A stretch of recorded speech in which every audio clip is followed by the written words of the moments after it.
I call the honourable member, Jacinda Ardern. Thank you, Mr Speaker. I always enjoy the build-up for your introductions to the next speaker. Mr Speaker, for all of the rhetoric in this House in the aftermath of the budget, I think it's still important to reflect that ultimately budgets should be about one thing. They should be about people.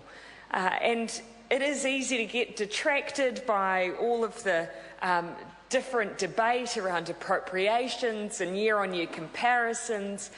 But underneath it all, that is ultimately what a government's budget should be about, because at the end of the day, there is no better measure as to whether or not a government is serving the needs of the country, the needs of the people in the country, than whether or not the budget is directed towards the immediate needs that those people are facing. And if we were to distill down those needs, I think it's pretty simple to see through all of the media coverage around people's concerns at the moment, the worry that families have. And even when you're a politician and you just door knock, you know immediately at the top of your mind what people are worried about in their day-to-day lives. And that's what this budget should have been about.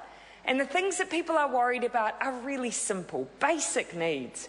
Whether or not they can afford to live in a decent house. And not just whether or not they rent it, but whether they can ever aspire to live in their own home. Whether or not the home they're living in is warm and dry and that their kids are well and safe inside of it. Whether or not their kids generally are getting a good start, the best start in life, and having all of the opportunities that they had as parents. Because no matter what, no matter how you paint parents from across the spectrum, underneath it all, almost every single parent, without doubt, wants better for their kids, without doubt. And thirdly, it's whether or not those individuals, the ones we're talking to on the doorsteps, whether or not they have the kind of job that enables them to not just get some satisfaction from getting up in the morning and going and doing that job, but whether or not they can provide for themselves, whether or not they can sustain themselves with the income and the wages that they're receiving in that work, let alone provide for a family. So in that context, based on those three simple needs, how did this budget perform? Well, the government has talked a lot about the needs of families. You know, I think probably they detected that there was a desire amongst people to see something for families in the budget. You know, I think as Labor members, we did a pretty good job of raising the profile of and the needs of family members. We set the bar with Best Start. We challenged the government to do something also. But the challenge was based on evidence, Mr Speaker. There are 285,000 children living in poverty in New Zealand. That's roughly 27%. But if you break that down even further, for all of the Prime Minister's rhetoric about what he's done for Pacifica people in New Zealand, 1 in 3 of those children are Pacifica. 1 in 3 of Pacifica children are living in poverty. They are one of the major groups who are suffering particularly at present in that regard. We know also that of that group, 10% are living at what has been called the hardest end of poverty. That means they're living on even less than what the poverty line is established at, which is 60% of median income. And we also know that 3 out of 5 of the children living in poverty will live there for a long time. And they're most likely to live there in their youngest years, so from under the age of somewhere around 4. So when we know all of that, what did this budget do for that group? Now, the Minister of Finance talked about tackling the hardest end of poverty. He said that last week in the House before the budget came out. He said that that's what his government was going to do. And did they? Well, I almost find that there's an irony in this, that the government stated that was the very group that needed a targeted response, and the targeting happened precisely around them to make sure that they were the only ones almost who were excluded from the government's budget measures. Their parental tax credit extension by an extra 2 weeks, so families get it for 10 weeks now. They upped the rate a bit. It's $220 a week. All good stuff, not quite as much as we would have liked, but good stuff. But they then said it will not go to anyone on an income-tested benefit.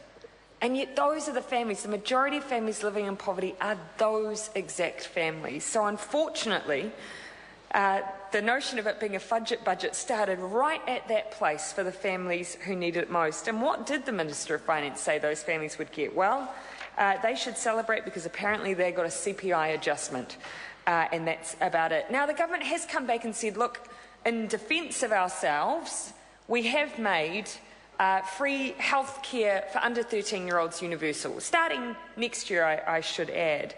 Well, I would wager, Mr. Speaker, that probably what they did was go away and do a rough calculation. Since I've come into government, we've had 40,000 preventable hospitalisations for children.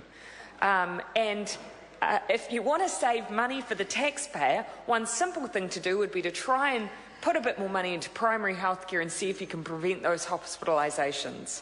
It's a simple measure, it's a simple act to take. But as Dr. Nikki Turner has said, free doctors' visits do not resolve the root causes of poverty, therefore they will not resolve poverty-related diseases. And what are those poverty-related diseases? Respiratory illnesses, bronchiectasis, illnesses like that. More and more infectious skin diseases.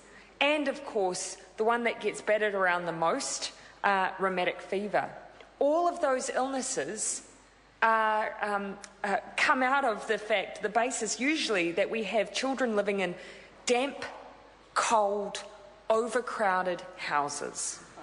So if you genuinely wanted to get to the root cause of those issues and therefore help those at the hardest end of poverty as they purport, then you would have been dealing not only with the housing issue, which we know that this budget did not only with the housing issue, but with the fact that ultimately parents want to be able to manage their own circumstances.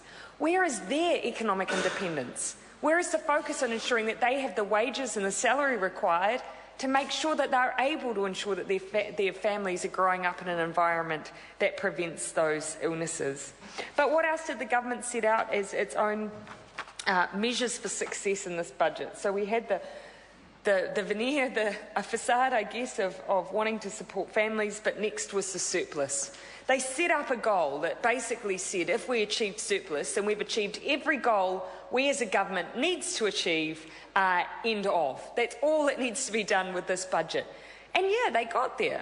But how did they do it? Well, from holding on to ACC levies at a higher rate than they needed to, by cutting down spending for the Christchurch rebuild, which, by the way, is meant to be our primary economic stimulus, and by reframing NZTA spend as loans, and doing that in the context of having already clocked up $56 billion in debt. We are paying $10 million a day in interest on the debt this government has accrued, and what a shameful thing that is. But, Mr. Speaker, what we've argued, what Labor is strongly putting forward as a counter, is that we have a plan for economic stimulus, for surplus, that at the same time resolves some of the systemic issues that the government chooses to ignore.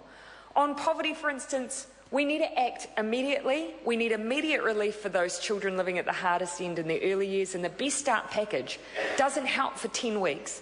It helps those families for 3 years, because we know those are the most important years.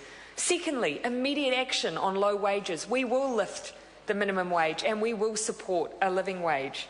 But we will also recognise that we need to lift wages generally. We need a high wage economy, and you achieve that through investment and research and development, through a monetary policy that supports exporters and our manufacturers, and by just generally acknowledging, Mr. Speaker, that we have to do things differently if we're going to give our families the economic independence they deserve.